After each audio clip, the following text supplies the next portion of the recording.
Le quería agradecer, antes de empezar, voy a empezar agradeciendo un poco. Esto uno no lo puede hacer solo, menos yo, porque esto lleva una parte técnica bastante sofisticada, que es la primera vez que lo hago, así que bueno, espero que ande bien.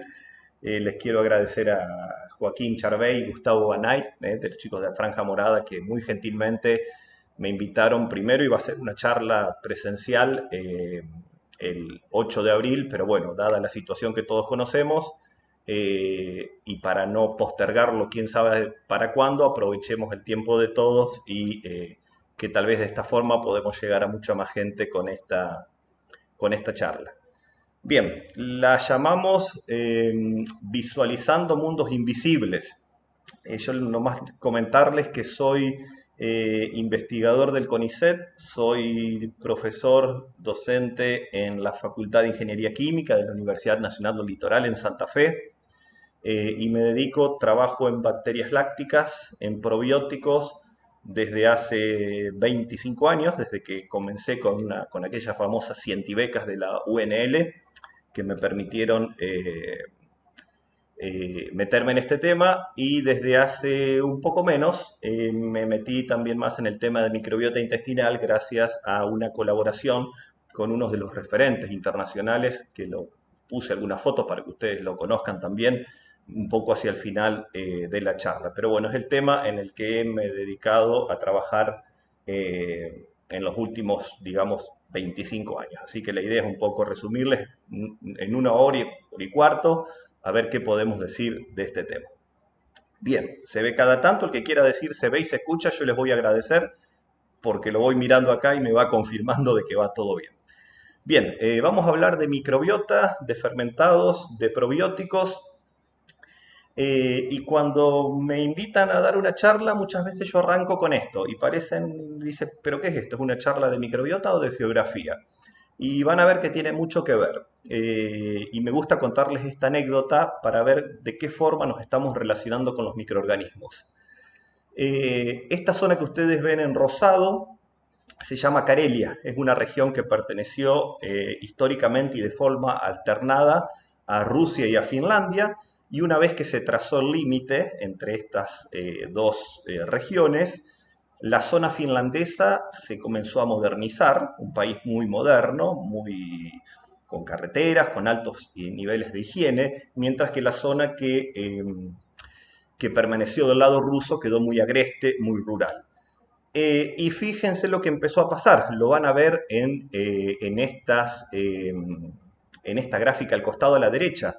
En la zona de Finlandia comenzó a aumentar la cantidad de alergia al polen. La gente se puso más alérgica al polen.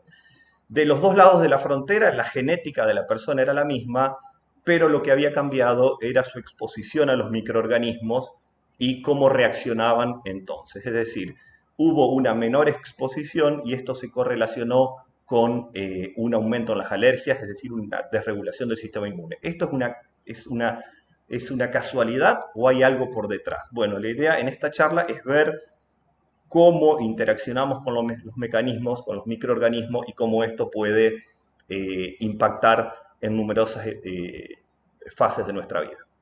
Fíjense qué lindo esto, la tapa de la revista Nature del año de octubre del 2008, donde definió a la microbiota como un manto de seguridad. Y realmente es así, es un manto porque nos cubre y seguridad porque nos protege de una infinidad de cosas. Me pareció una tapa gráficamente lo define muy bien. Es decir, estos microbios que nos revisten como realmente son un manto de seguridad. Y avanzar en el conocimiento de la microbiota nos va a hacer cambiar la percepción que tenemos de nosotros mismos. Nosotros somos o nos creemos seres humanos, compuestos por células eucariotas humanas, que recibimos cromosomas de papá y mamá, pero vamos a ver que, o espero que al final de esta charla nos creamos un poquito más holobiontes, que es un término nuevo que se está usando para definir o para caracterizar esta simbiosis, esta ecología que se establece entre el humano y la gran cantidad de microorganismos que hospedamos y que llevamos tanto por fuera como por dentro. Bien, dijimos que vamos a hablar de microbiota y ustedes habrán escuchado de forma alternada las palabras microbiota y microbioma. Y me parecía oportuno definirlas porque no es la misma cosa. Cuando hablamos de microbiota, hablamos de los microorganismos que residen tanto en nuestras superficies como en nuestras cavidades y como en nuestro interior. Y cuando hablamos de microbioma, estamos hablando de los genes que albergan, de los genes que llevan esos microorganismos.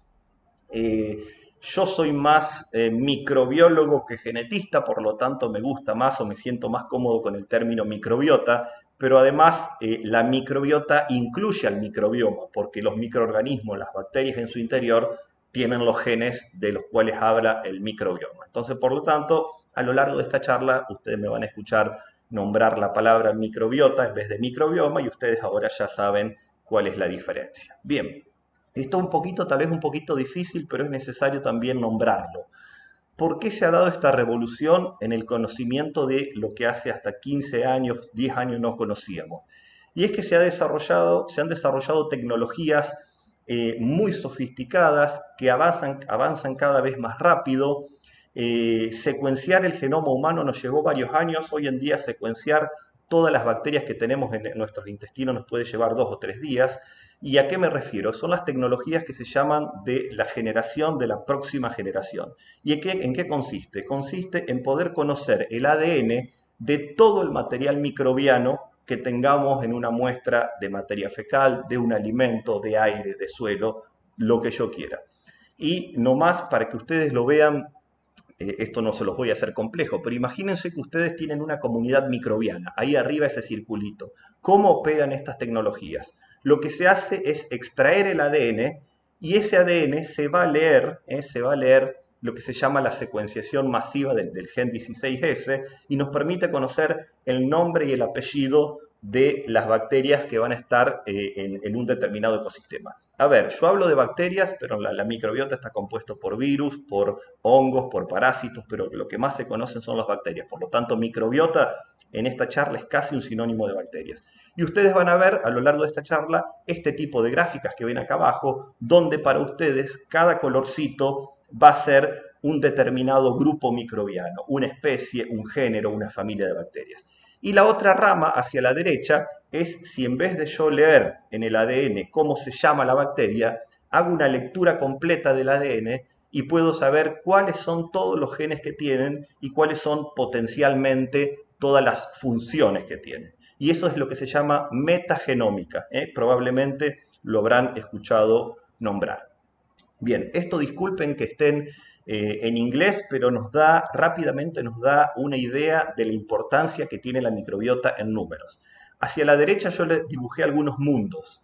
Imagínense que ustedes tienen en su intestino la población equivalente a más de 150 mundos. Es decir, no tenemos un mundo interior, tenemos en bacterias el equivalente a más de 150 mundos, es decir, una cantidad enorme. Este 90% significa que hoy en día se estima que más del 90% de las patologías, de las enfermedades, tienen que ver con algo que sucede o sucedió mal en el intestino. Este 10 por significa que tenemos 10 veces más bacterias que células humanas. Estos 22.000 son los genes que tenemos, los genes humanos. El proyecto Genoma Humano secuenció y determinó que tenemos más de 22.000 genes, pero las bacterias en su totalidad tienen más de 3 millones de genes, es decir, una cantidad realmente enorme. Yo sé que van a ir apareciendo preguntas y cuando terminemos esto vamos a habilitar el chat para hacer un ida y vuelta de preguntas y respuestas, así que no se hagan problemas. Bien, tenemos microbioma en todo nuestro cuerpo. Fíjense, ya hay trabajos que hablan de la microbiota de la piel, la microbiota del ojo. Cómo hasta nos cuesta creer que tenemos bacterias en el ojo. ¿Qué es lo que están haciendo ahí? Tenemos microbiota en la planta del pie. Esto tal vez no nos debería llamar tanto la atención, pero va a hacer que cambie la forma en que hagamos tratamientos para la vista, para la piel, seguramente en podología de aquí al futuro, porque tenemos que saber que ahí hay microorganismos y que los tenemos que cuidar. Pero lo que más conocemos y de lo que más vamos a hablar aquí es de la microbiota intestinal.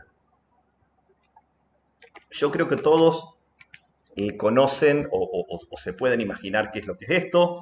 Esto es un intestino, ¿no es cierto? Tiene las vellosidades en las cuales los alimentos se terminan de digerir y se terminan de absorber. Y ustedes ven aquí un mar de puntitos de colores. Eso es cómo se vería la microbiota. La microbiota son miles de millones de bacterias que están flotando en una capa de mucus y están interactuando permanentemente con los alimentos y con el sistema inmune. El sistema inmune nosotros lo tenemos, la mayor parte de nuestro sistema inmunológico está alojado en lo que se llama la lámina propia, en lo que está dentro del intestino, por debajo de estas superficies. Bien, y a ver, también para ponerlo en números, si fuéramos capaces de extender nuestros intestinos, ustedes saben que el intestino tiene pliegues, tiene vellosidades y a su vez tiene microvellosidades, que esto hace que tengamos una gran superficie expuesta con los alimentos. Y si nosotros pudiéramos extender nuestros intestinos, tendrían la superficie de una cancha de tenis. Yo sé que esto suena, hasta parecería exagerado, pero no, créanme que es así. Tenemos una gran superficie de contacto con el exterior a través del intestino. Y en este intestino, fíjense, tienen una superficie de casi 400 metros cuadrados, se van a alojar más de 3.000 especies diferentes de bacterias. También hay bacterias en la cavidad oral, en el tracto respiratorio, decíamos en la piel, en el tracto urinario, en la vagina, pero como ustedes lo ven acá en números, la mayor cantidad de bacterias reside en nuestros intestinos. Bien, y es importante saber de qué se alimentan estas bacterias. Es importante hablar un poco de alimentos. Y cuando uno habla de alimentos, habla de los componentes de los alimentos. Sabemos que los alimentos tienen carbohidratos, tienen proteínas, tienen lípidos, tienen minerales. Y fíjense que yo les redondeé, les destaqué las fibras. ¿Por qué? Porque vamos a ver que ese es el real alimento para la microbiota. Es necesario que cada vez que nosotros nos sentemos a la mesa, cada vez que comamos, pensemos si estamos alimentando a nuestra microbiota. Y esto me pareció gracioso, me llamó la atención o tal vez me preocupó, si bien probablemente sea una imagen vieja, pero la encontré en Google y yo creo que muchos todavía pensamos que los nutrientes son solamente lo que necesitamos nosotros. Necesitamos glúcidos, proteínas, lípidos, minerales, vitaminas, pero fíjense que en esta lista de nutrientes no está la fibra. Y la fibra es realmente lo que va a alimentar a nuestra microbiota. Bien, vamos a ver cuáles son algunas de estas funciones de la microbiota. Lo que principal hacen va a ser fermentar la fibra de los alimentos. Y fermentar significa completar la digestión.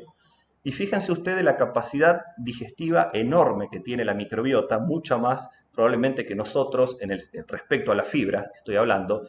Fíjense que una bacteria de la microbiota intestinal, con este nombre raro, Bacteroides, tanto que no importa que ni nos acordemos, pero es uno de los géneros más abundantes de la microbiota, tiene más de 260 hidrolasas. ¿Qué significa? Son tijeras moleculares que tienen las bacterias para cortar la fibra y de ahí obtener nutrientes. Y nosotros como especie, como Homo sapiens, tenemos menos de 100. Es decir, la microbiota tiene una capacidad de fermentar la fibra mucho más grande que nosotros. Y cuando la fibra se fermenta suceden cosas, se producen cosas. Se sintetizan vitaminas, por ejemplo, vitaminas del grupo B. Nosotros no somos capaces de sintetizar vitaminas si no es porque lo hace nuestra microbiota. Se sintetizan ácidos grasos de cadena corta, como el acético, el propiónico y el butírico. Y yo ahí les marco principalmente el butírico. ¿Por qué? Porque es un poco el ácido graso vedette a nivel del intestino. Este ácido es un potente antiinflamatorio, es un potente anticancerígeno, es el combustible, es lo que necesitan las células del epitelio intestinal para renovarse. Para tener un intestino sano, renovado, es necesario que haya ácido butírico y para eso es necesario consumir fibras para que se fermente. Lo que hace también el ácido butírico es que las células epiteliales que están una al lado de la otra se refuerzan las uniones entre ellas. Entonces hay menos permeabilidad intestinal, por ejemplo, a microorganismos. Tenemos un intestino menos permeable. Y yo ahí le puse síntesis de serotonina. Realmente el ácido butírico es también el combustible para que las células del intestino sinteticen serotonina. Y vamos a decir un poquito más en breves momentos. Bien. El impacto, la llegada de la microbiota, el contacto con el intestino, con el sistema inmune, hace que se mantenga funcionando el sistema inmune intestinal. Es decir, que nos van a estar, ese choque que hacen las bacterias de la microbiota y también la de los alimentos, hacen que el sistema inmune esté activo, esté educado, esté siempre en defensa. Eso hace que se prevengan infecciones entéricas, pero también del árbol respiratorio. Y algo de lo que vamos a hablar un poquitito, pero me parecería que vale la pena, es lo que se llama el eje intestino-cerebro. Hoy en día se lo considera al intestino el segundo cerebro. Vamos a ver que está absolutamente conectado. Lo que pasa en el intestino repercute en el cerebro y muchas cosas que pasan en el nivel cerebral terminan repercutiendo en el intestino. Bien. ¿De qué se alimenta de la microbiota? La microbiota se alimenta entonces de fibras. ¿La fibra dónde está? Las fibras están en las legumbres, en los cereales de grano entero, en las frutas, en las verduras.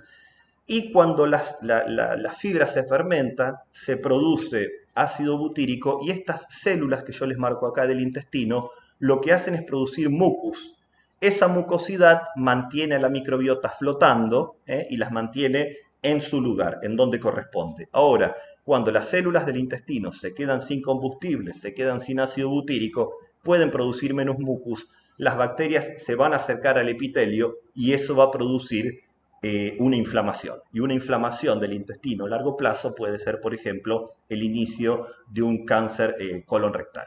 Y fíjense este titular aquí abajo. La dieta, dice, la alimentación, altera la microbiota de forma rápida y reproducible. Y fíjense qué interesante este estudio que salió desde ahora, de marzo de este año, donde un grupo de personas recibió comida chatarra, como le diríamos, comida fast food, mientras que otro grupo recibió la dieta mediterránea, basada en vegetales, granos enteros, aceite de oliva, nueces, pescado, durante 4 días. Es solamente 4 días fueron suficientes para que en el intestino, por ejemplo, aumente un microorganismo que se llama bilófila. Acuérdense, este nombre, bilófila, es un potente inflamatorio, es un microorganismo muy inflamatorio. Lo vamos a ver más adelante en relación al yogur, cómo el yogur puede disminuir los niveles de este microorganismo. Mientras que por otro lado, la dieta mediterránea lo que hizo fue incrementar un género que se llama Butyrococcus, que por el nombre ustedes ya pueden saber que es uno de los principales géneros que produce ácido butírico. Entonces fíjense cómo realmente un cambio rápido en la alimentación, solo 4 días de una dieta de un tipo o del otro, repercute de forma negativa o positiva sobre nuestra microbiota. Y este estudio también me pareció muy interesante y tiene que ver cómo nos relacionamos con el medio ambiente y cómo del medio ambiente también obtenemos microbiota. Y resulta que en este estudio lo que hicieron fueron 5 adultos y 2 chicos se fueron de la ciudad de Caracas a vivir durante 16 días junto a una población indígena que tenían una dieta basada en mandioca, muy rica en fibra, pescados y frutas. Y fíjense lo que pasó. Fue aumentando, en solo esos 16 días, aumentó la diversidad de la microbiota, tanto en el intestino como en la piel y como en las fosas nasales. Y el efecto fue más marcado en los chicos que en los adultos, porque los chicos tienen una microbiota en conformación y es mucho más plástica. Yo les nombré la palabra diversidad, acuérdense, la vamos a acompañar durante toda la charla. Un sinónimo de microbiota saludable es una microbiota abundante y diversa. ¿Por qué? Porque si yo tengo diversidad, tengo microorganismos que están preparados para numerosas funciones en el intestino. Es como tener un gran ejército preparado para afrontar una gran cantidad de cosas. Y esta diapo se la tomé prestada a Sergio Britos del CPEA, donde muestra un poco cómo nos alimentamos los argentinos y cuál es nuestra brecha alimentaria. Fíjense, estamos consumiendo casi un 100% menos de legumbres, de cereales de granos enteros, de lo que sería el requerimiento. Estamos consumiendo también menos frutas y hortalizas, menos lácteos, menos yogur. Vamos a ver también dentro de poco el rol del yogur y de otros alimentos fermentados que, a diferencia de cualquier otro alimento, tienen el potencial de proveernos microorganismos. No es suficiente con los microorganismos que tenemos en la microbiota. ¿Por qué? porque esta microbiota vamos a ver que la tenemos empobrecida. Es necesario incorporar microorganismos. Por lo tanto, tenemos esa brecha alimentaria, son los alimentos que la microbiota necesita. Los que menos comemos son los que más necesita la microbiota. Y al comer fibras, esto también me pareció muy interesante, y al estar la microbiota fermentando, se van a producir unas pequeñas moléculas llamadas incretinas que nos van a dar saciedad. Es decir, la microbiota fermentando está mandando señales al cerebro de que no debemos comer ya, sino que nos da un lapso, nos da un tiempo para volver a comer. A ver, yo siempre repito, y no quiero yo no soy nutricionista, no soy pediatra, no soy gastroenterólogo, soy químico con una formación en microbiología. Por eso ustedes, si bien me van a escuchar hablar de conceptos que tienen que ver con la nutrición, con el intestino, pero no quiero y cometer intrusismo profesional, pero bueno, son cosas que se tocan. Por eso estos temas siempre hay que trabajarlos en grupos con numerosas visiones, porque a veces falta esa visión microbiológica, y si algo pasa en el intestino es la microbiología. A ver, lo que sucede en el intestino no queda en el intestino. ¿Se acuerdan del dicho, lo que pasa en Las Vegas queda en Las Vegas? Esto no es así en el intestino, porque dijimos que el intestino y el cerebro están íntimamente conectados. ¿Y cuál es esa conexión? Hay neuronas que nacen en el intestino y llegan al cerebro, es decir, que los estímulos que reciben en el intestino van a llegar hasta el cerebro, pero también esa comunicación está dada por moléculas, como son las citoquinas o los neurotransmisores. Yo les comenté de la serotonina. Fíjense lo que dice aquí, más del 95% de la serotonina se produce en el intestino y actúa, por supuesto, en el cerebro. La serotonina es el neurotransmisor que nos da tranquilidad, nos hace dormir bien, nos hace estar de buen humor. Es decir, que estar bien de la cabeza también comienza por el intestino, introduciendo los alimentos necesarios para que se produzca esa serotonina. La serotonina la producen principalmente las células enterocromáfines del intestino, pero fíjense también, acá ustedes no lo van a ver, pero todas estas son bacterias intestinales, y acá tenemos que son capaces de producir dopamina, noradrenalina, serotonina y ácido gamma aminobutírico. Es decir, que también tener la microbiota correcta hace que produzcamos serotonina. Y uno de los primeros trabajos claves en ver que el intestino y el cerebro están conectados fue este trabajo del año 2011, donde se tenía como una especie de puente elevado, donde tenía una rama abierta y una rama cerrada. Y lo que hacían ahí era colocar un ratón que podía tener microbiota, o colocaban un ratón que no tenía microbiota. ¿Qué pasaba? Ese ratón que no tenía microbiota, era libre de gérmenes. En vez de buscar protección, en vez de quedarse en la parte cerrada, que es lo que haría un ratón convencional, estaba muy ansioso, iba y venía en la parte abierta, mostraba un alto nivel de estrés. Mientras que el ratón que tenía la microbiota completa era un ratón que tenía un comportamiento normal, en esas condiciones buscaba protección, era un animal más tranquilo. Entonces ahí los investigadores empezaron a decir, si a alguien le interesa, John Cryan es en este momento el líder en este tema de intestino-cerebro, empezaron a hacer una gran cantidad de estudios demostrando que tener una microbiota diversa y abundante tiene que ver con la estabilidad también mental. Y fíjense esto de los estudios más recientes y más sorprendentes, y tienen que ver con el autismo. Y fíjense qué ensayo hicieron aquí. Ratones que no tenían microbiota, que no tenían bacterias en su intestino, recibieron la microbiota de chicos autistas. Es decir, la microbiota se puede trasplantar. Estos ratones sin microbiota recibieron microbiota de chicos autistas. ¿Y qué es lo que pasó? Ustedes saben que los ratones son animales sociales, juegan, duermen en grupo, están con un gran nivel de actividad. Estos ratones que recibieron microbiota de chicos autistas desarrollaron comportamientos similares al autismo. Ratones que dejaron de jugar, tenían comportamientos diferentes, no tenían comportamiento social, dormían aislados, es decir, que lo que les pasó en el intestino de alguna forma les repercutió en la cabeza.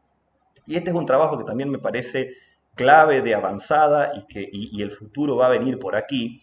En este participó, yo les decía, Seppo Salminen, esta persona, este finlandés, con el que empezamos con nuestro grupo a hacer un acercamiento con el estudio de microbiota. ¿Y cuál fue el estudio? Ellos intervinieron en chicos nacidos prematuros. Vamos a ver un poquito más adelante que el parto prematuro implica una microbiota muy pobre, y a esos chicos los separaron en dos grupos. A un grupo les dieron un probiótico, lo vamos a ver un poquitito más adelante, pero les adelanto, un probiótico es una bacteria que va a ejercer un efecto benéfico. Y al otro grupo no le dieron nada, durante 6 meses. Y después, durante los 13 años que siguieron, 13 años que siguieron, esos chicos fueron evaluados periódicamente en respecto a la déficit en atención, hiperactividad o el síndrome de Asperger. ¿Y qué es lo que vieron? Que los chicos que no recibieron el probiótico, 6 de esos chicos, de esos 35, desarrollaron alguno de estos síntomas. Mientras que ninguno de los chicos que consumió el probiótico desarrolló estos desórdenes conductuales. Es decir, que la intervención temprana, cuando uno sabe que va a haber una microbiota pobre o mal establecida, como es lo que pasa con el parto prematuro, fíjense cómo terminó evitando estos síndromes de conducta. Realmente un estudio de avanzada que da para discusión, pero yo creo que la manipulación positiva de la microbiota en casos puntuales va a ser la salida para muchos problemas mentales. Y uno, ¿cómo puede entender que lo que pasa en el intestino llega al cerebro? ¿Cuál sería la conexión? Piensen ustedes que tenemos miles de microorganismos que están fermentando y produciendo una gran cantidad de moléculas diferentes. Todas esas moléculas diferentes que ustedes ven acá van a atravesar el hígado, la vena porta, y van a ser distribuidas por la sangre a todos los órganos de nuestro cuerpo. Es decir, las bacterias están enviando señales a través de sus moléculas que van a impactar en distintos receptores y por supuesto van a impactar en el cerebro como uno de los principales órganos.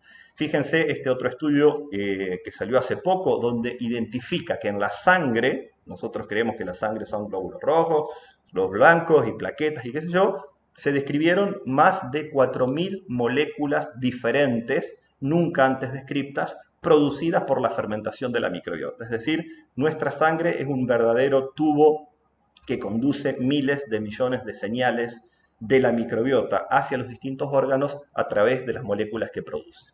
Bien, dijimos que en microbiota es importante hablar de diversidad y se le estudió la diversidad a comunidades aborígenes que mantienen hábitos ancestrales, como la comunidad Hadza en África, y ellos demostraron la mayor cantidad de diversidad de microbios en el intestino. Y después se hizo un estudio comparativo, se les estudió la diversidad microbiana en personas que viven en Montreal, en Canadá, versus personas, estas comunidades aborígenes que viven en el norte de Canadá, que consumen alimentos estacionales y que consumen alimentos fermentados. Y fíjense, cada uno de estos puntitos verdes son los aborígenes, cada uno de estos puntitos naranjas son las personas que viven en la ciudad. Los aborígenes tienen una microbiota mucho más diversa respecto a las personas que viven en la ciudad, y eso tiene que ver con la forma en que se alimenta. Y si ustedes ven en estos gráficos de abajo, pueden ver cómo fue la evolución a lo largo del año de la microbiota de estos aborígenes. Fue mucho más variable a lo largo del tiempo, una gran dispersión, mientras que las personas, los urbanos, tienen un perfil mucho más chato y mucho menos variable a lo largo del año. Esto, por lo tanto, tiene que ver, o es un llamado de atención a la forma en que nos alimentamos y cómo esto impacta en lo que yo les decía que es la diversidad de la microbiota. Y también nos tenemos que preocupar con lo que pase de acá a las futuras generaciones. Este es un estudio muy interesante donde se hicieron 4 generaciones de ratones. El ratón tiene hijos, esos hijos tienen hijos y así sucesivamente. Y se los alimentó con una dieta pobre en fibras. Y lo que se vio era que cada generación tenía una microbiota cada vez más pobre, cada vez menos diversa. Bien, ahora nos preguntamos, ¿de dónde viene esta microbiota? ¿De dónde vienen todos estos microorganismos que nos colonizan?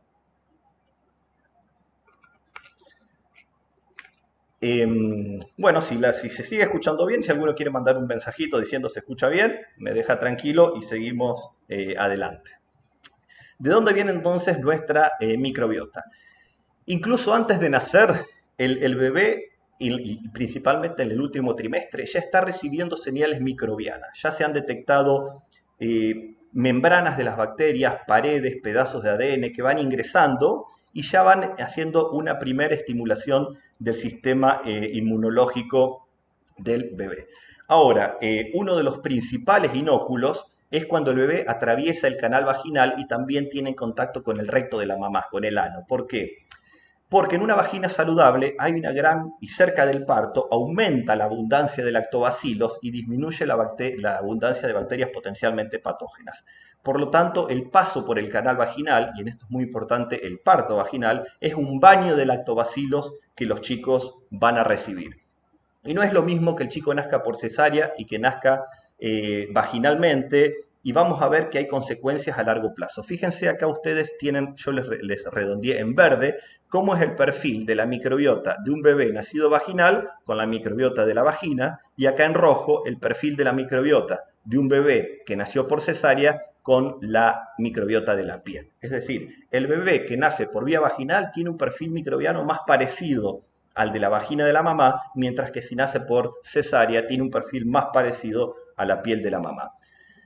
Más del 97% de la microbiota vaginal son lactobacilos, más del 60% de la leche materna tiene bifidobacterias. Y aquí yo ya les dije dos grupos de enorme importancia, como son los lactobacilos y las bifidobacterias para la salud del bebé.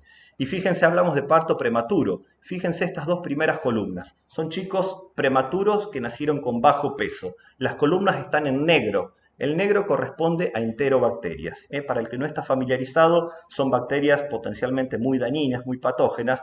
Por lo tanto, un bebé que nace prematuro tiene una microbiota muy pobre, monocolonizada por un grupo microbiano que no es deseable.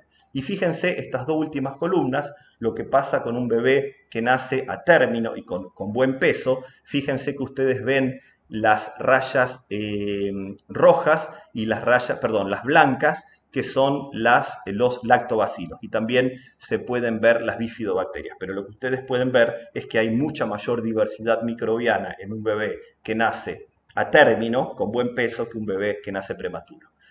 Y si bien es verdad que luego de un año de haber nacido, yo no puedo diferenciar si el bebé nació por cesárea o por parto vaginal comparando su microbiota. Y ustedes lo pueden ver acá. Fíjense, este es un chico, la microbiota de un chico que nació vaginal, y este es en el mes 12, y este es un bebé que nació por cesárea, espero que vean el cursor, en el mes 12. Estas dos últimas columnas son muy parecidas, es decir, al final, después de 12 meses, tienen una microbiota parecida, pero fíjense lo verde, son las bifidobacterias. Un bebé que nace de vía vaginal, ya desde el tiempo cero, arranca con bifidobacterias, mientras que un bebé que nace por cesárea, les cuesta llegar, las bifidobacterias llegan después.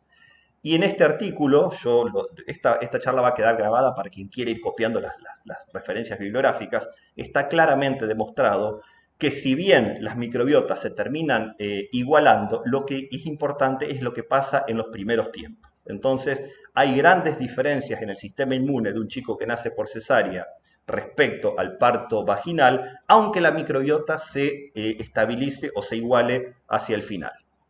Por lo tanto, desde que el chico nace hasta los 2 o 3 primeros años de vida, es el periodo donde va a adquirir la microbiota y donde esa adquisición de la microbiota va a acompañar al desarrollo fisiológico e inmunológico del bebé.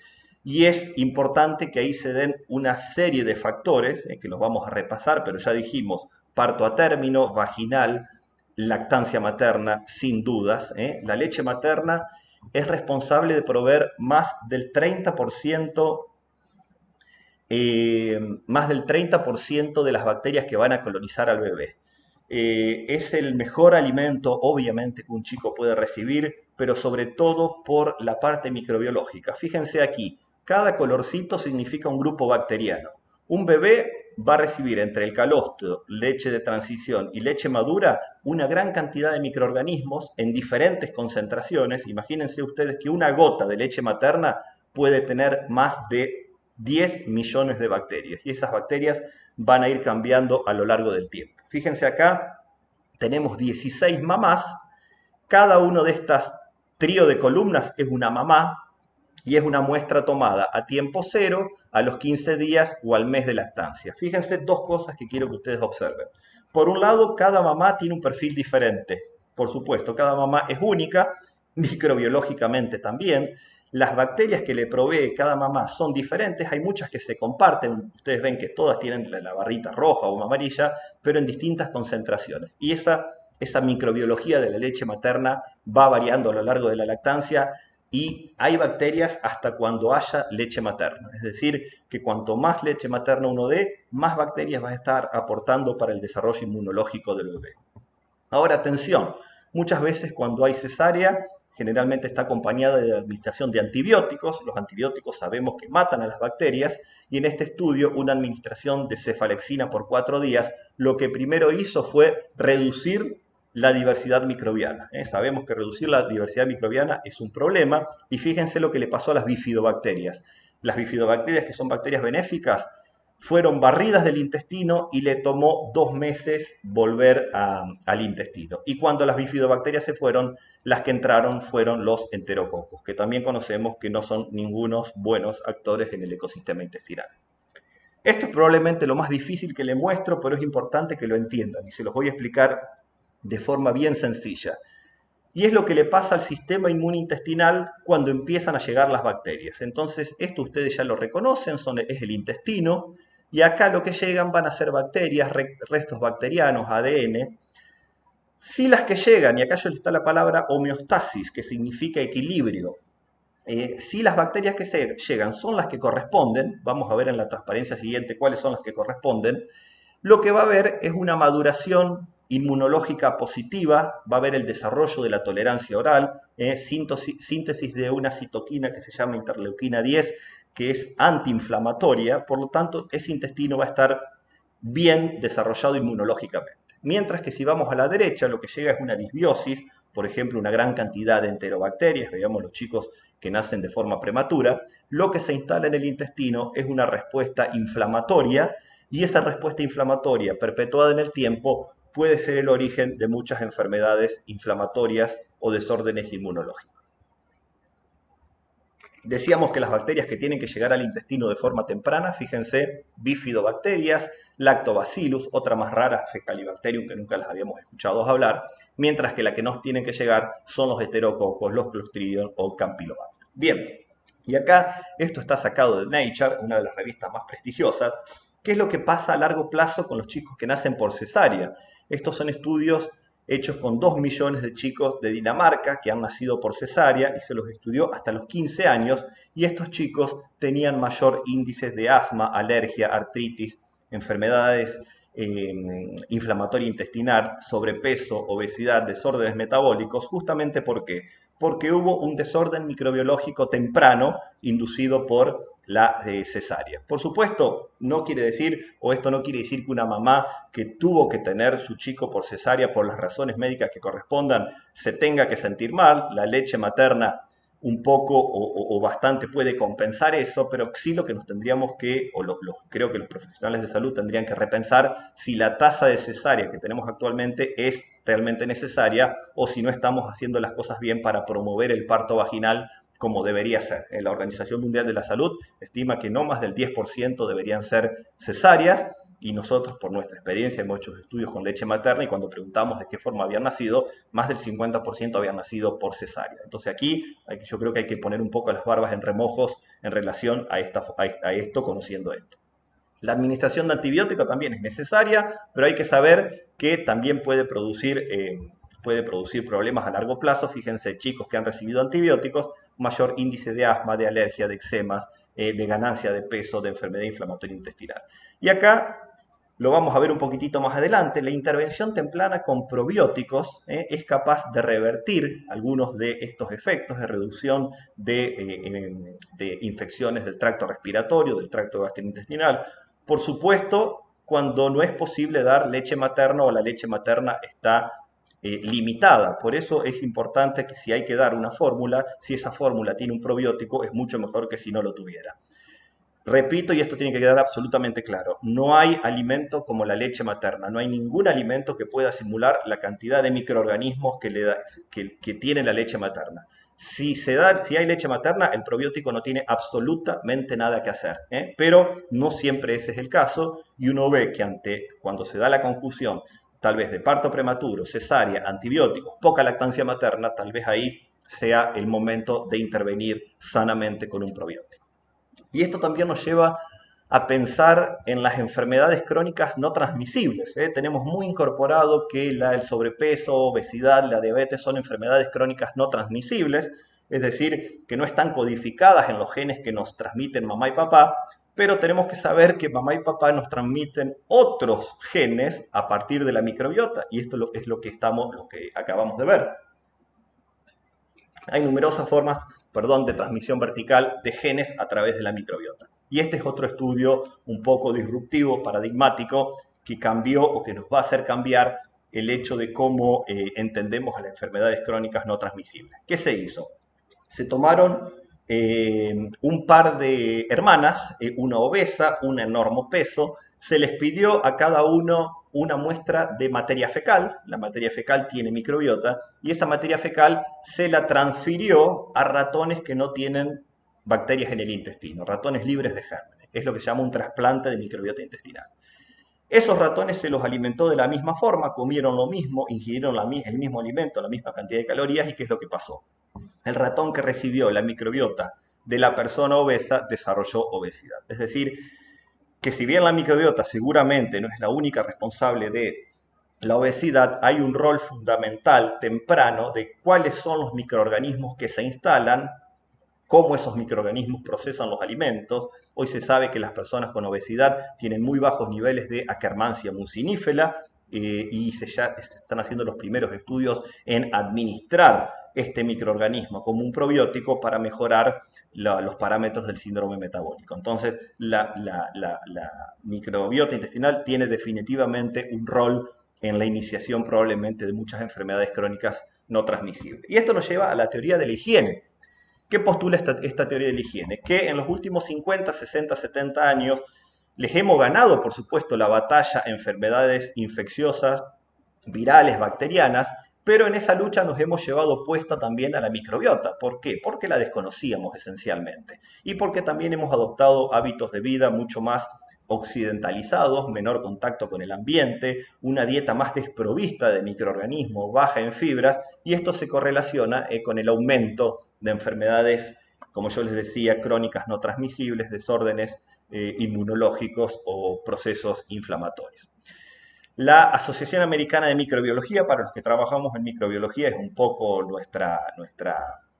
nuestro faro, sacó en noviembre del año pasado un artículo muy bueno donde advierte que la microbiota está desapareciendo y dice cómo podríamos estar perdiendo a nuestros viejos aliados. Yo los invito a leer el artículo, no es necesario ser especialista, está de libre, se puede descargar gratis, y describe las pautas de comportamiento que hemos tenido que hicieron que estemos perdiendo la microbiota. Y se los resumo, a ver, ¿cuáles fueron? Hay un gran aumento de partos prematuros, un gran aumento de cesáreas, un aumento de uso de antibióticos, pero también de otros medicamentos como los inhibidores de la bomba de Proton, que también están relacionados con un aumento de infecciones entéricas. Hay un gran aumento de la vida indoor living, es decir, vivir puertas adentro, puro contacto con porcelanato, con vidrio, con plástico, y poco contacto con el medio ambiente, el grounding que se llama, donde también nos podemos nutrir de microorganismos. Por muchas razones hay disminución de la lactancia materna y nosotros tenemos nuestra dieta baja en fibras. Los nutricionistas recomiendan que deberíamos comer tal vez 3 veces más la cantidad de fibra que necesitamos y una dieta baja en microorganismos. Hablamos de microorganismos en la dieta. No sé si algunas veces nos preguntamos ¿cuántos microorganismos, cuántos microbios comemos por día? Entendiendo que la microbiota necesita nutrirse, necesita recibir microorganismos, y este estudio me pareció muy interesante. Compara una dieta tipo fast food, completamente fast food, con una dieta vegetariana, vegana, sin incorporar alimentos fermentados. Esto es importante aclararlo porque muchas dietas veganas, vegetarianas se complementan con alimentos fermentados, pero en este estudio lo que se comparó fue una dieta estrictamente vegana, sin alimentos fermentados, una dieta industrializada y una dieta que sigue las recomendaciones dietarias, las guías serían las GAPAs de Estados Unidos, donde recomienda el consumo de yogur. ¿Por qué del consumo y por qué hago hincapié en esto? Porque es un alimento que tiene microorganismos vivos, pero no es el único que tiene microorganismos vivos. Entonces, pero bueno, en las guías alimentarias recomiendan esto porque es un producto definido. Yo sé exactamente qué es lo que tiene.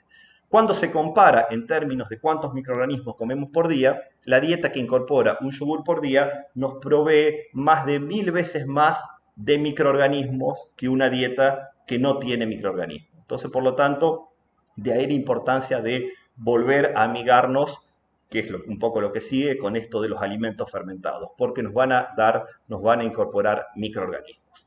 Fíjense acá ustedes tienen el intestino de un ratón que no tiene bacterias, tiene muy poquitos puntitos rojos.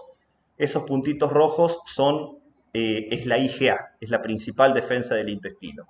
Mientras que un ratón que tiene microbiota, fíjense la cantidad de puntitos rojos, es un ratón que está más protegido, tiene mayor IgA. Y este trabajo también me pareció muy interesante, donde se estudió personas que consumen alimentos fermentados.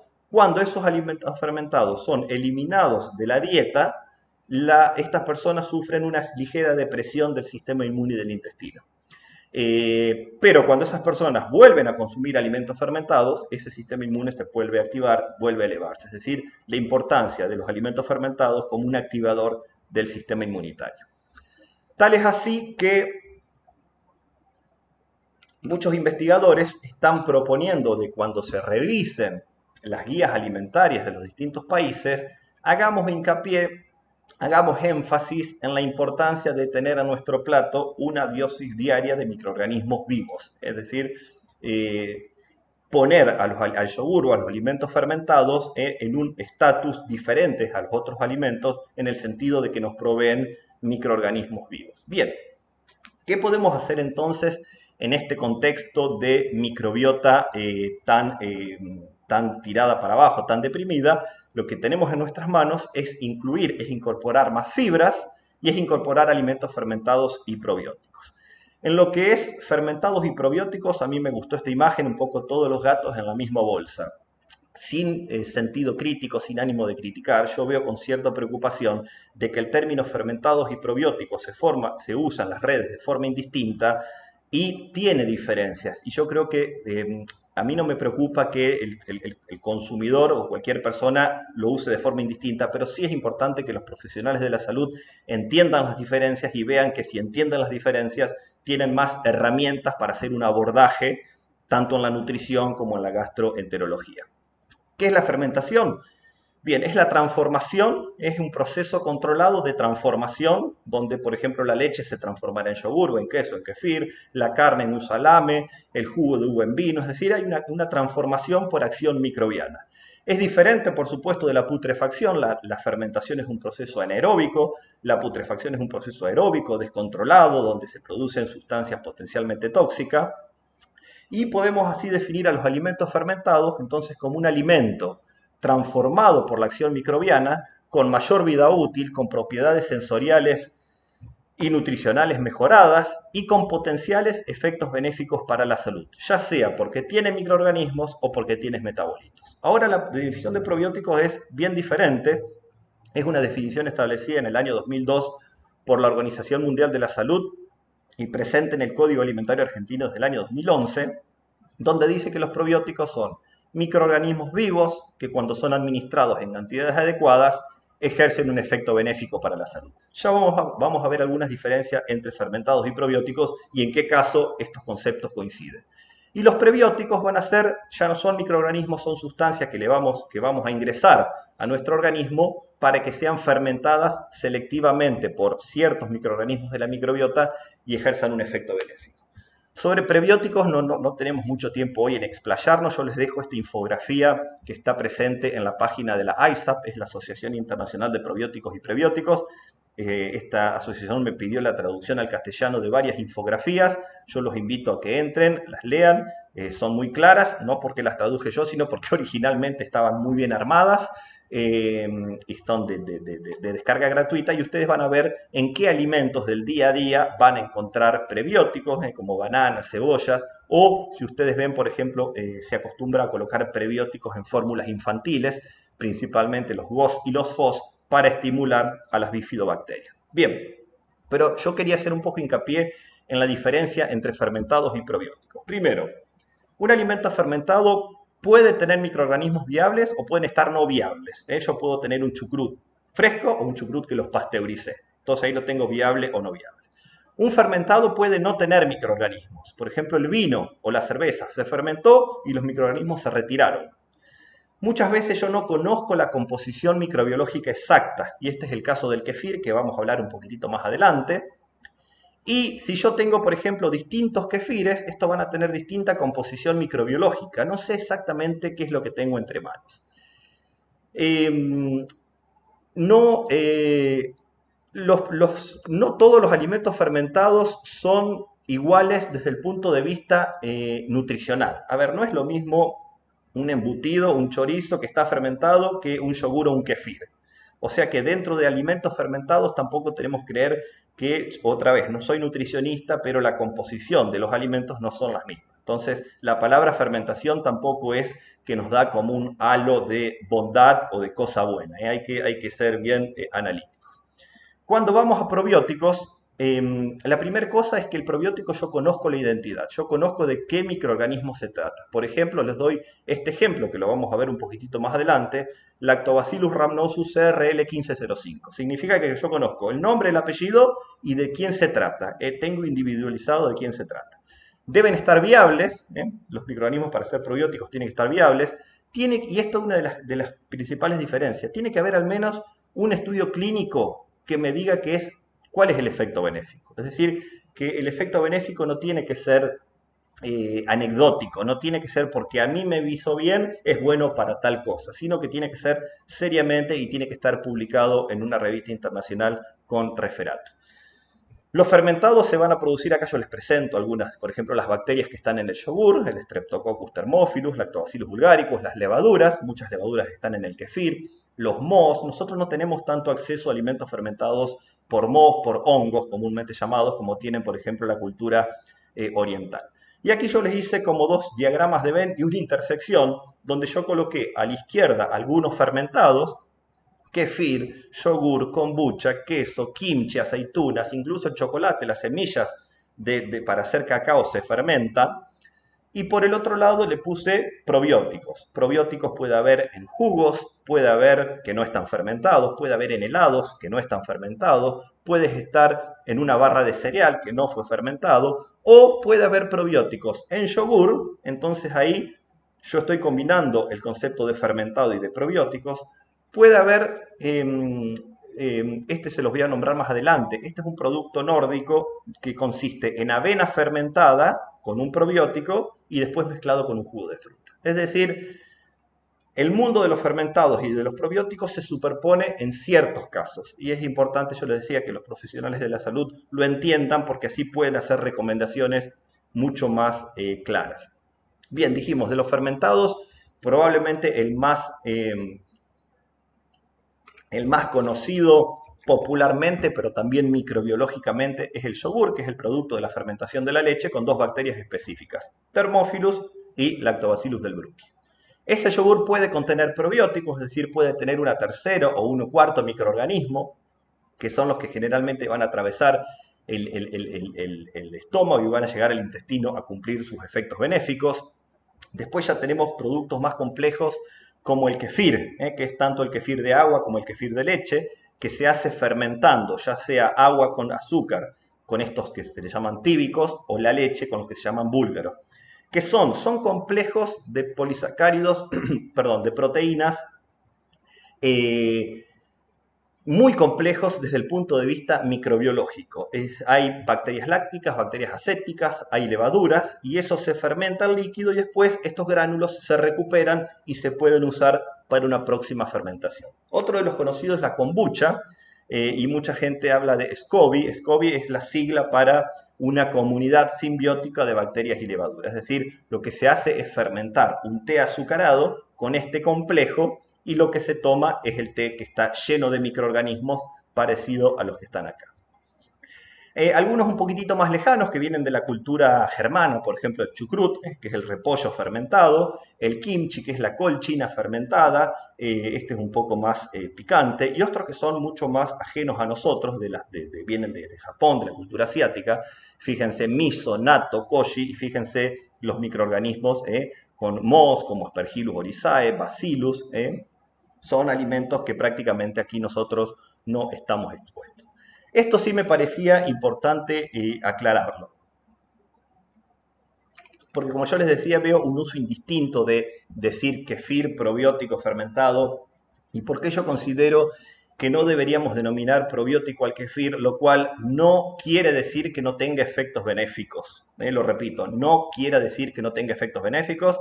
En Argentina hay un grupo de investigación, la doctora Analía Abraham de La Plata, que tienen una historia enorme en aislar potenciales bacterias probióticas del kefir. El kefir es una fuente de microorganismos potencialmente benéficos cuando yo lo aíslo, los conozco y lo caracterizo. Ahora, si yo tengo un kefir delante mío, no puedo saber qué microorganismos tengo. Y fíjense aquí, no sé si lo van a llegar a ver, pero ya aquí yo tengo kefires de distintas procedencias, de distintos lugares. Y fíjense cuáles son las bacterias lácticas dominantes y las levaduras dominantes. Ustedes ven que no hay dos kefires iguales. Cada kefir tiene su complejo de microorganismos. Por lo tanto, yo no sé exactamente cuál es la composición microbiológica y no puedo ir a ver si hay estudios clínicos hechos para ese producto en particular. Sí sé que es una fuente de bacterias vivas. Va a tener ciertos efectos, pero no los podemos poner al mismo estatus que los probióticos. Y fíjense esta otra cosa un poquitito más compleja, pero ¿qué es lo que pasa cuando ustedes saben que el kefir, lo que hago es tomar el grano, fermentar, por ejemplo, la leche, y una vez fermentada voy a volver a fermentar y así sucesivamente? ¿Qué pasa con las bacterias en la misma fermentación? ¿Qué me pasa a mí con el kefir en mi casa? Lo voy haciendo a lo largo de las semanas. Fíjense acá, ustedes imagínense en la gráfica de la izquierda que cada barra, cada colorcito es una bacteria. Fíjense la bacteria roja. A lo largo de las sucesivas producciones se va perdiendo. Fíjense la bacteria amarilla. A lo primero no la tenía y empieza a aparecer. Y fíjense la bacteria turquesa. La bacteria turquesa se mantiene en todas las fermentaciones. Es decir, y lo mismo le pasa para las levaduras. Fíjense el azul.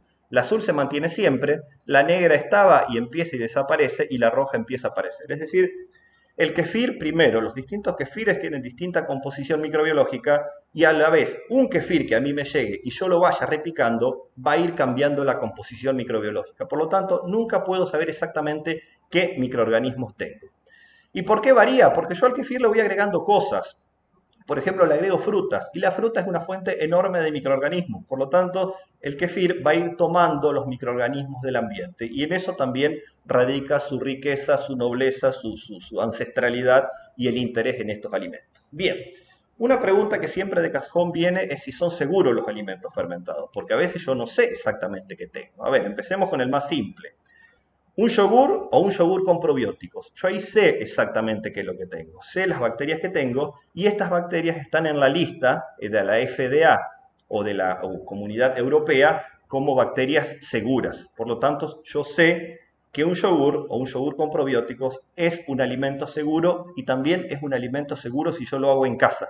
Yo en el Instagram tengo varios tutoriales de cómo hacer yogur en casa, que en estos tiempos de cuarentena también está muy bueno, porque nos ocupa el tiempo, y porque también podemos hacer productos que lo podemos incorporar a distintos alimentos. Ahora, ¿qué pasa, por ejemplo, con el kefir?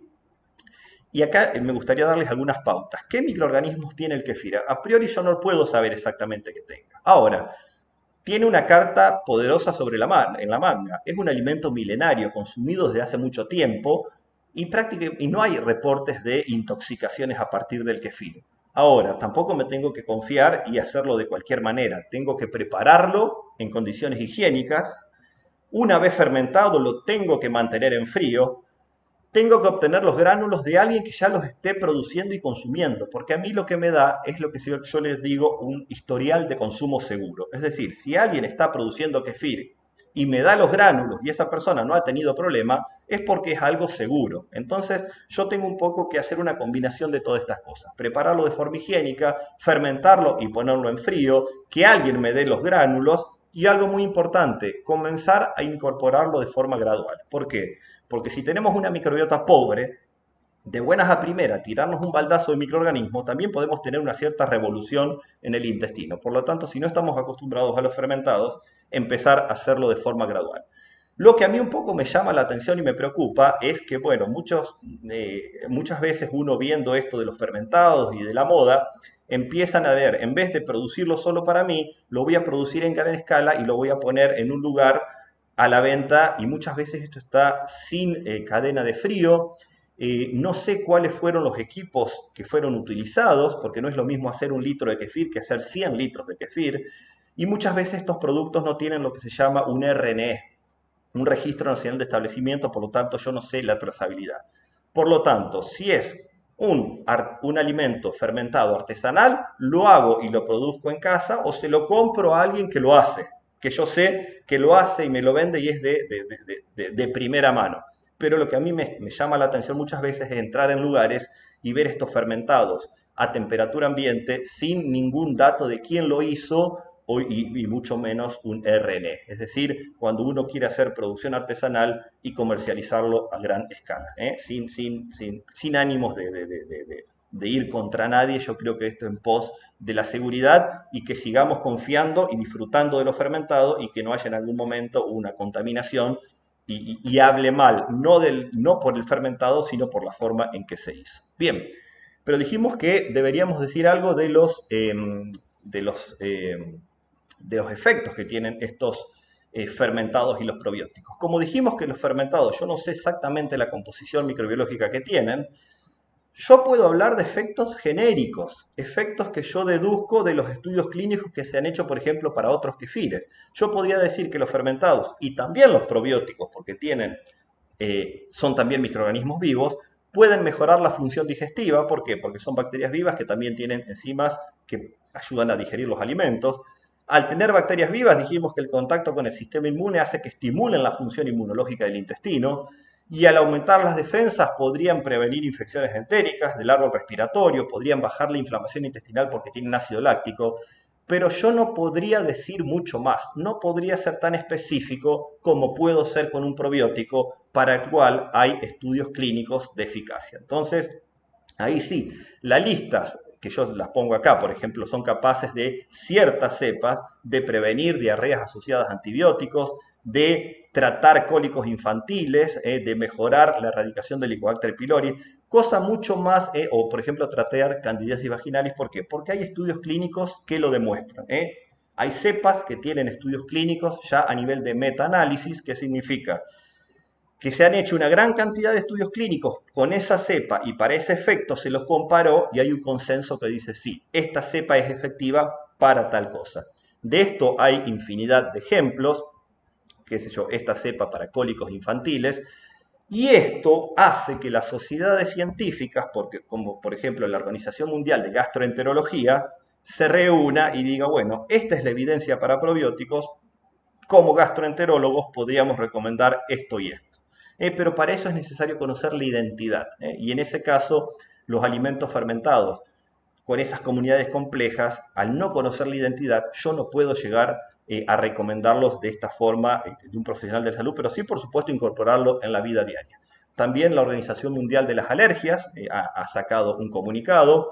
Y otra cosa muy importante, muy interesante, con esto de la moda de los probióticos han polulado una gran cantidad de productos que les ponen el rótulo de probióticos y por supuesto no tienen lo que dicen tener, no tienen los niveles de células viables, la identificación de la cepa está errónea, y esto,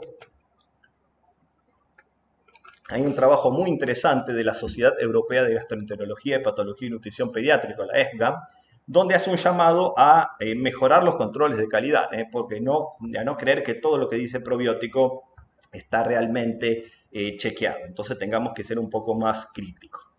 Bien, hablando un poco de probióticos y microbiotas, ¿qué es lo que hace? Me gustó este trabajo porque habla un poco de los efectos benéficos del kimchi. El kimchi es algo muy lejano a nosotros, pero si uno ve, los efectos benéficos que se le reportan para el kimchi son parecidos a los que se reportan para los kefires o los yogures, es decir, la fermentación un poco hermana a matrices alimentarias diferentes. a mí me gusta el yogur o el kefir de leche, pero hay personas que son intolerantes a la lactosa, entonces van a elegir fermentados vegetales, sabiendo que el fenómeno de la fermentación es un poco lo que hilvana y hace que los efectos benéficos que se ven en una matriz láctea también se puedan ver en una matriz vegetal. Por ejemplo, algunos notas de color. El consumo moderado de vino tinto aumenta la diversidad microbiana. ¿Por qué? Porque tiene polifenoles. Los polifenoles no son digeridos, llegan al colon y aumentan la diversidad microbiana. Dijimos que aumentar la diversidad microbiana del intestino siempre es algo positivo porque es como que tengo un ejército mejor preparado para las distintas adversidades que puede tener.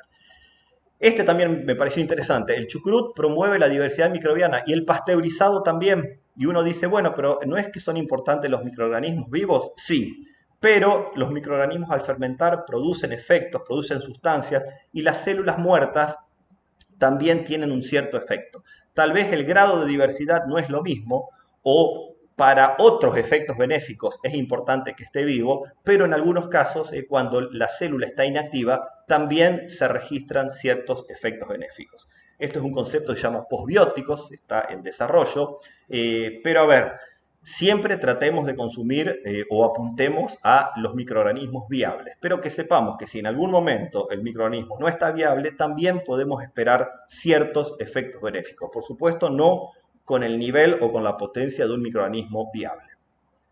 El efecto sobre la diversidad microbiana se observó para el kimchi fermentado, pero no en el producto fresco. Acá está otra vez la maravilla de la fermentación, es decir, que la transformación ha hecho que el producto se vuelva activo. Es realmente el fenómeno de la fermentación y no el sustrato.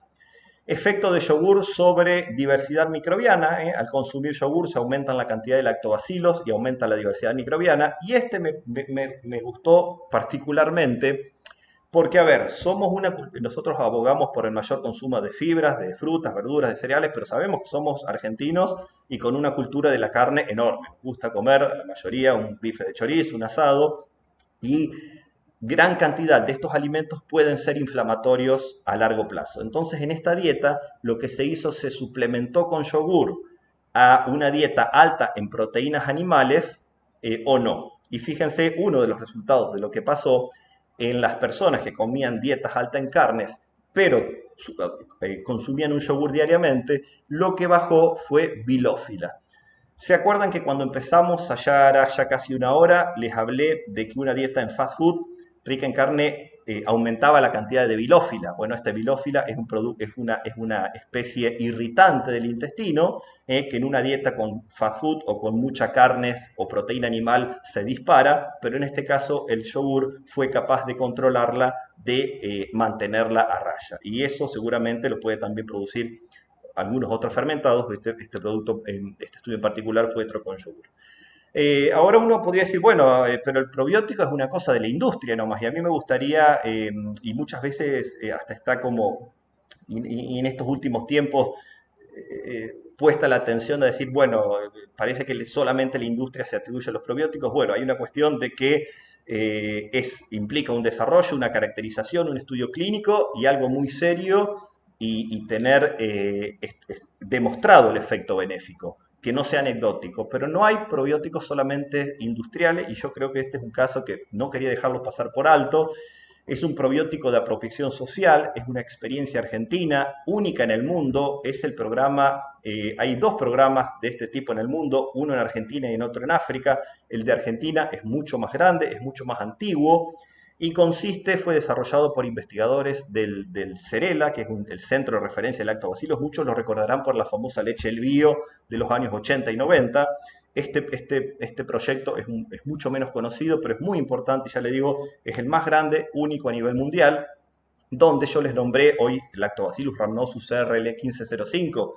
Este es un programa donde los chicos en edad escolar reciben 3 veces por semana un yogur con un probiótico, con esta cepa, y han visto en el estudio clínico que hay un aumento de la inmunidad, hay menor incidencia de infecciones respiratorias e intestinales, y los chicos hasta van más a la escuela, se sienten más saludables, están mejor y asisten a la escuela. Por eso no quería dejar de nombrarlo este probiótico de apropiación social. Fíjense, es un programa que empezó en el año 2008 con 50.000 chicos en 56 escuelas, y en el año 2017, esto es información un poco vieja, pero el programa sí está actualmente en desarrollo y yo creo que superaron los 500.000 chicos.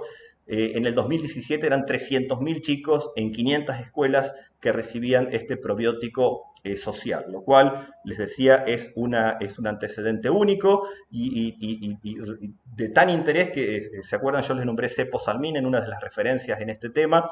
Se vino en uno de sus viajes y lo acompañamos. Esto es una visita que hicimos él quería conocer este programa. Fuimos a una escuela, los chicos mismos nos contaban que era un probiótico. Esta es la doctora María Pía Taranto, actualmente a cargo del programa. Por lo tanto, yo creo que como argentinos tenemos que estar orgullosos de un desarrollo absolutamente argentino, una cepa argentina, un estudio hecho en Argentina y la experiencia más grande a nivel mundial.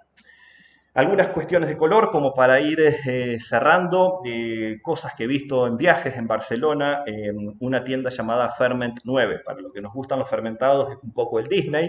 Fíjense, gazpacho fermentado, la bebida típica española, un dispenser de kombucha, kimchi, sake, que es una bebida alcohólica a base de arroz, un kefir con leche de coco, el típico chucrut. Este es un caso argentino que también me parece que valía la pena. Martín Russo es el encargado de las fermentaciones de Narda Comedor, del restaurante Narda Lepes, y el año pasado nos hizo un menú de no sé cuántos pasos, donde en cada cosa había un alimento fermentado. Fíjense, esto entra por los ojos, pero no se imaginan lo rico que era. Vegetales encurtidos sobre pan de masa madre. Estos vegetales que ustedes ven están fermentados. Esto es kimchi. Esto era con una salsa de yogur, esto blanco que ven es yogur, y esto que ven acá transparente es la madre del vinagre. También el vinagre es un fermentado, una comunidad microbiana. Esto es un ejemplo de los países nórdicos. Yo les decía el producto Proviva porque es un probiótico no en base láctea, sino que es avena fermentada mezclada con jugo de fruta. Y esto en particular, también les quería comentar, es una experiencia fantástica. Esta señora se llama Maria. Es una finlandesa, vive en Turku, que es una ciudad que en los últimos años he ido por invitación del doctor Seppo Salminen, con el cual tenemos una serie de colaboraciones. Y esta señora en los años 70 y en el garage de su casa empezó a fermentar avena y desarrolló su propia marca de productos, Iosa se llama. Ustedes pueden ver que en el producto está la cara de Meria en sus años mozos. Meria todavía se encarga de la investigación y del desarrollo, es una innovadora nata, siempre relacionada con la fermentación. Hoy es una empresa que emplea 25 personas, en el 2016 facturó casi 7 millones de euros, se llama Bioferm. Los productos fermentados se comercializan en los países nórdicos, y acá, bueno, es una foto. Cuando estuve el año pasado me invitó, ya estaba desarrollando en ese momento un fermentado en base a quinoa, que es un pariente del amaranto, perdón, de kiwicha.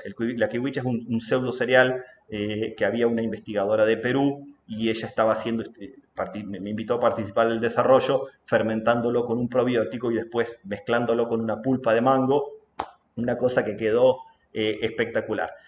Y finalmente hablar un poco del costo-beneficio de los probióticos y los fermentados cuando estamos en este contexto de salud pública amenazada. Uno dice, ¿realmente es esto una inversión en salud? Y yo acá les voy a mostrar solamente dos casos. Este es el caso de un hospital donde las personas que están hospitalizadas van a recibir probióticos o no, hay un grupo que recibe o no, y se registran todos los gastos que tiene el hospital. Y fíjense que en este estudio, con una inversión de $25 por persona, el hospital se ahorró $500 por paciente en costos de internación. ¿Por qué?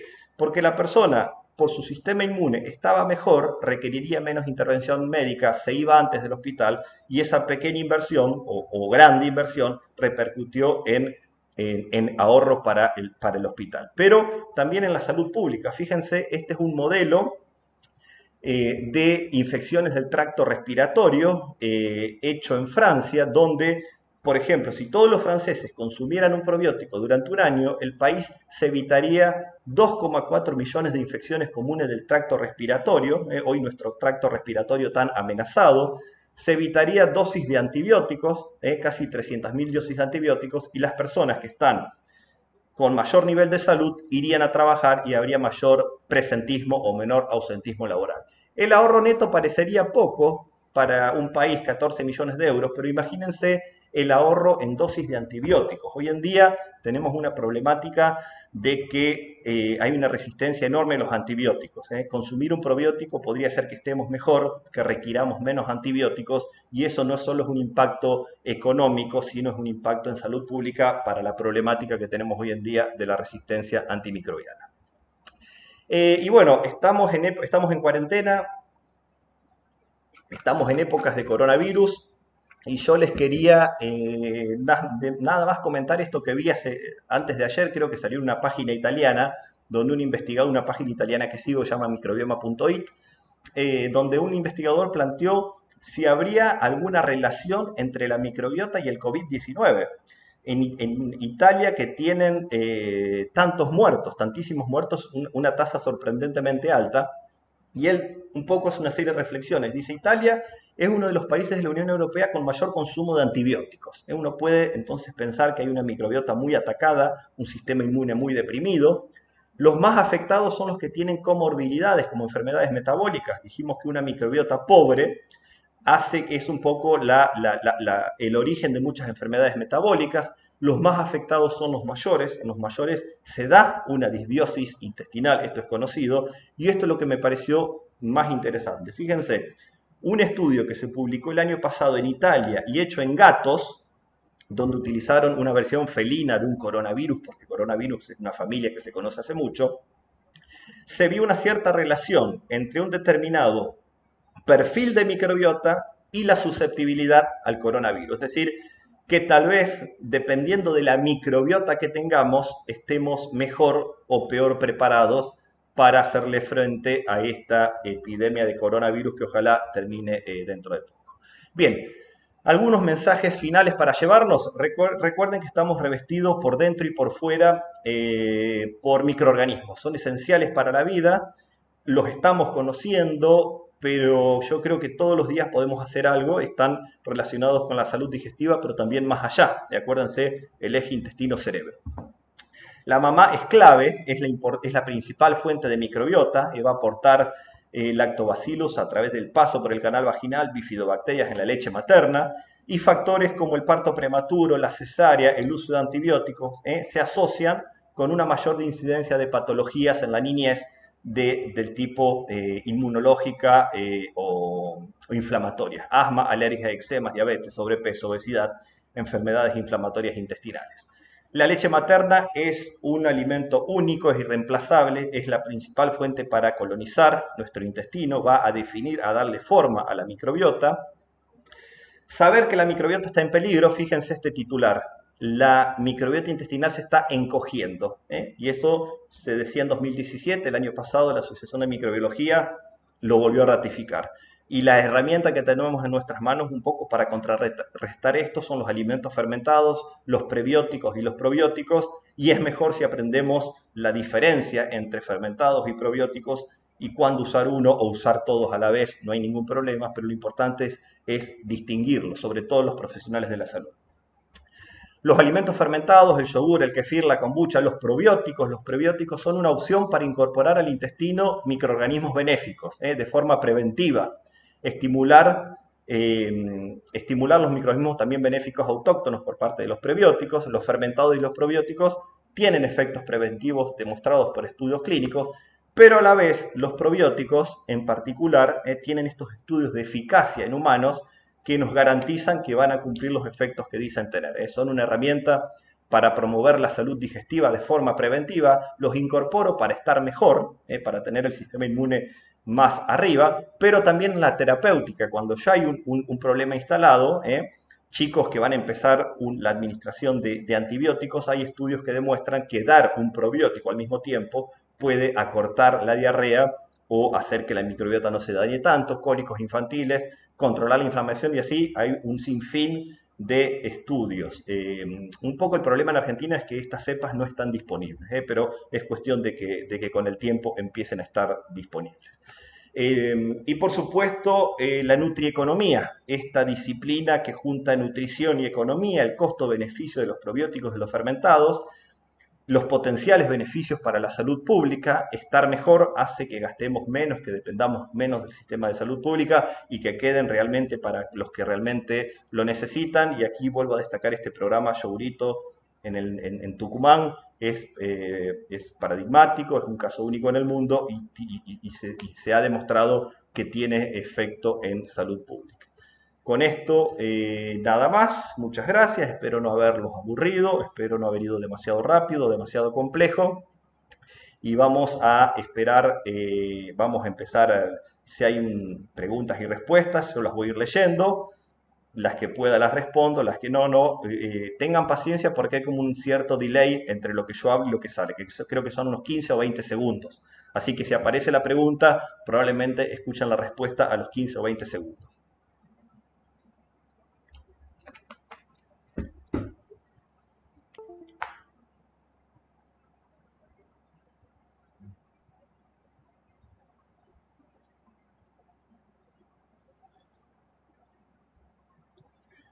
Bueno, muchas gracias por hasta ahora son agradecimientos, saludos. Dice, a ver, ¿qué opinión de los? Bueno, hay uno que pregunta sobre Entero Germina. A mí no me gusta hablar de marcas, es uno en Italia, es uno que se usa hace mucho, es un Bacillus. No conozco demasiado, pero bueno, puede ser una opción. La verdad que no conozco demasiado sobre el producto en particular. ¿Cuál es la cuarentena? Uy, qué rápido que pasan que no las puedo leer. Sí, el yogur se puede hacer con cualquier yogur de supermercado. Sí, cualquier yogur tiene las bacterias que necesitamos para fermentar. No, cualquiera tiene las bacterias que necesitamos. El yogurito, en Concordia, sí, sé que eso no solamente en el NOA, se da en varios otros lugares, en Luján creo que también. No, recomendar yogures comerciales, no, no recomiendo, no, no me corresponde.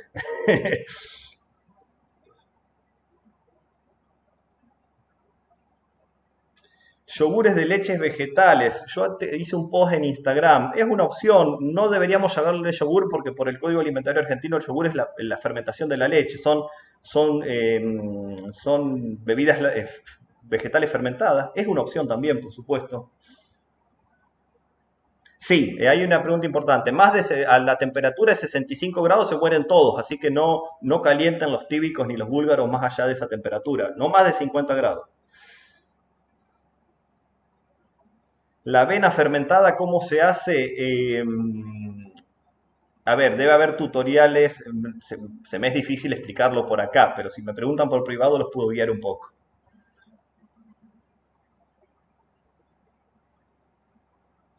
Fibra, sí, hay fibra soluble y fibra insoluble. Las dos son necesarias. La soluble es la que aprovecha la microbiota, la insoluble es la que va a armar las heces.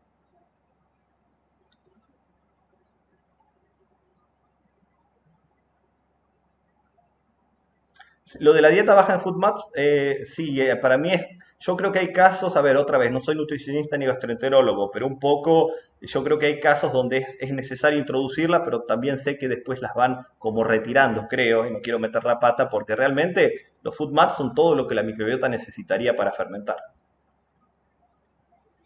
Interacción entre edulcorantes y microbiota, ese es un tema importante. No todo, y me voy a tomar un minutito para, muchas veces he visto en foros que cualquier cosa, cualquier ingrediente alimentario que modifique la microbiota ya está demonizado. Un cambio en la microbiota no es suficiente para decir que va a tener un efecto perjudicial, porque hasta los alimentos cambian la microbiota. Y el caso más claro son los inhibidores de la bomba de protones y la metformina. Es un tema que se trató en el Congreso de Microbiota en el que fui a España hace 3 semanas. Ambos modifican la microbiota, pero la administración de inhibidores de la bomba de protones, de antiácidos, predisponen a mayor infecciones entéricas, mientras que la modificación de la metformina en la microbiota hace que la microbiota produzca más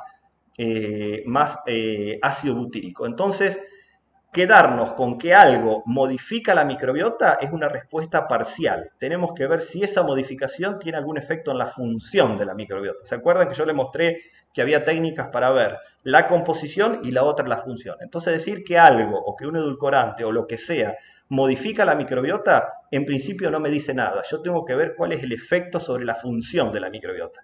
Y el caso típico les dije, los antiácidos y la metformina. Los dos modifican, pero uno para mal y la otra para bien. O sea que todo eso está en estudio.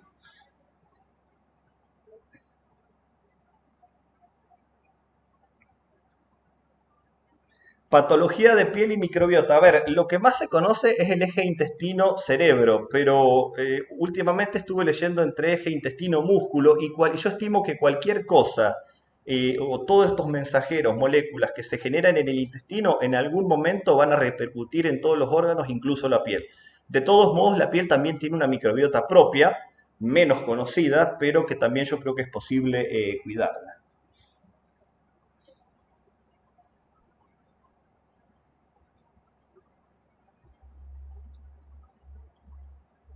Para niños con alergia a la proteína de la leche de vaca, ¿qué otro fermentado se puede usar? Bueno, otra vez, no soy nutricionista, eso yo lo dejaría que lo consulten con los nutricionistas.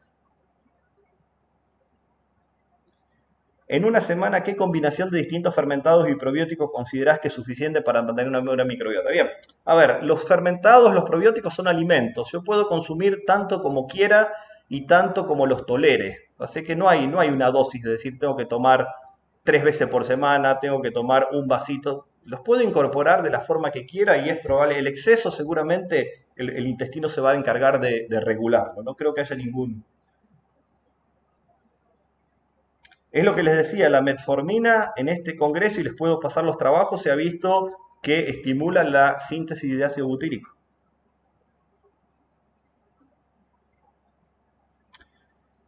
Buena pregunta. ¿Por qué el yogur no se considera un probiótico? Porque la definición de probiótico dice que son microorganismos que son cuando son administrados. Si yo te administro solamente el Thermophilus y el Bulgaricus, muy probablemente se mueren en el intestino. Ahora, el producto de la fermentación, el yogur, que ya es un alimento, tiene efectos benéficos. Pero tal vez es un tecnicismo, pero muchas veces estos tecnicismos son necesarios para organizar las cosas y para regularlas. El yogur siempre estuvo como en un claro oscuro, pero si yo digo que los probióticos son microorganismos, si yo te administro los microorganismos del yogur aislados, estos microorganismos no son de origen intestinal y muy probablemente mueran en el intestino. Ahora, si yo te administro un yogur fermentado, sí tiene efectos benéficos. El yogur como alimento fermentado tiene una enorme cantidad de efectos benéficos, pero no se queden con el tema de que si no le puedo poner la palabra probiótico, no funciona. Yo quiero que lo que los sepan distinguir son gastroenterólogos, pediatras, nutricionistas, porque muchas veces los probióticos calzan justos en ciertas situaciones donde yo no debería recomendar un alimento fermentado porque no sé exactamente qué tiene. ¿Cómo influye la microbiota materna durante la gestación? Es muy importante. Se van dando una gran cantidad de cambios y se sabe que en el último trimestre hay una cierta permeabilidad intestinal y la microbiota del intestino de la mamá empieza a migrar hacia la glándula mamaria y empieza algunas fracciones hacia el bebé. Por lo tanto, es muy importante que la mamá tenga una muy buena microbiota durante todo el embarazo, pero en el último trimestre principalmente, que tome todas las medidas para promover esa microbiota, porque de la microbiota de la mamá es donde se va a obtener la microbiota del bebé.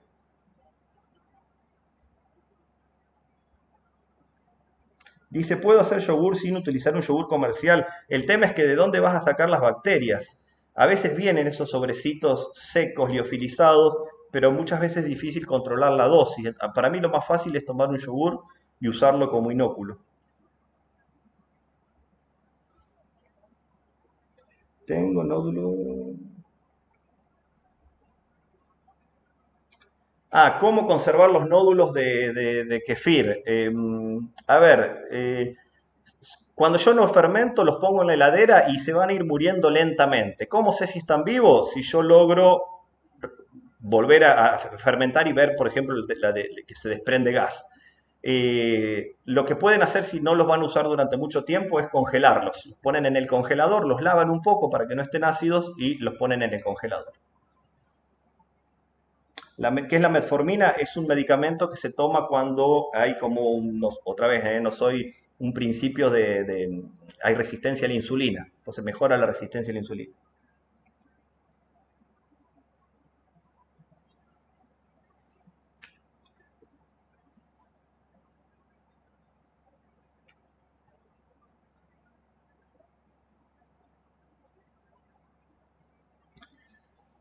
Me hacen muchas preguntas que son más para nutricionistas, pero a ver, una mujer embarazada y durante la lactancia puede tomar o comer alimentos vegetales fermentados, agua de kefir. Yo estimo que sí, porque los hemos tomado ancestralmente, históricamente. No debería haber mayores problemas.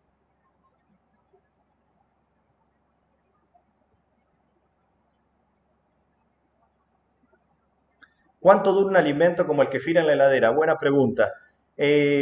Más o menos las bacterias van a empezar a perder viabilidad gradualmente, pero 2, 3, 4 semanas se van a mantener. Incluso, a ver, yo no voy a preparar kefir para tener para 6 meses. Lo importante es prepararlo y tal vez consumirlo en la semana. Lo mismo que un yogur. ¿Cuánto dura un yogur? Y probablemente dure 3 o 4 semanas. Pero a mí me pasa, lo preparo y al otro día o al día siguiente ya no hay más.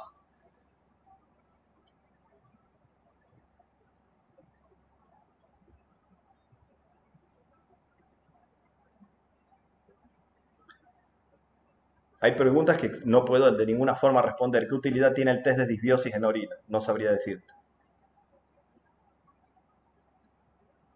Sí, la charla va a quedar en este mismo enlace.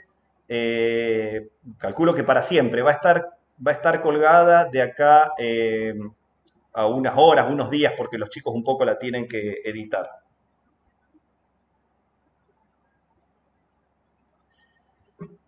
Gente, bueno, ahí ustedes tienen mi email, tienen mi Instagram. Por cuestiones de tiempo y de recursos tenemos que ir un poco cerrando la charla. Yo les agradezco a todos el hecho que hayan estado, las preguntas. Podemos seguir por privado sin ningún problema. Y bueno, será hasta otra oportunidad. Cuídense, acuérdense, coman legumbres, cereales de grano entero, frutas, verduras, yogures, probióticos, alimentos fermentados, es lo mejor que le pueden hacer para su microbiota. Con esto volver a agradecer a Joaquín Charbey, Gustavo Banay, son los que estuvieron detrás, los chicos de Franja Morado de la Facultad de Ciencias Bioquímicas y Ciencias Biológicas de la UNL, por la invitación, por gestar esto, porque lo ensayamos varias veces y porque creo que salió todo bien. Así que les agradezco y será hasta la próxima.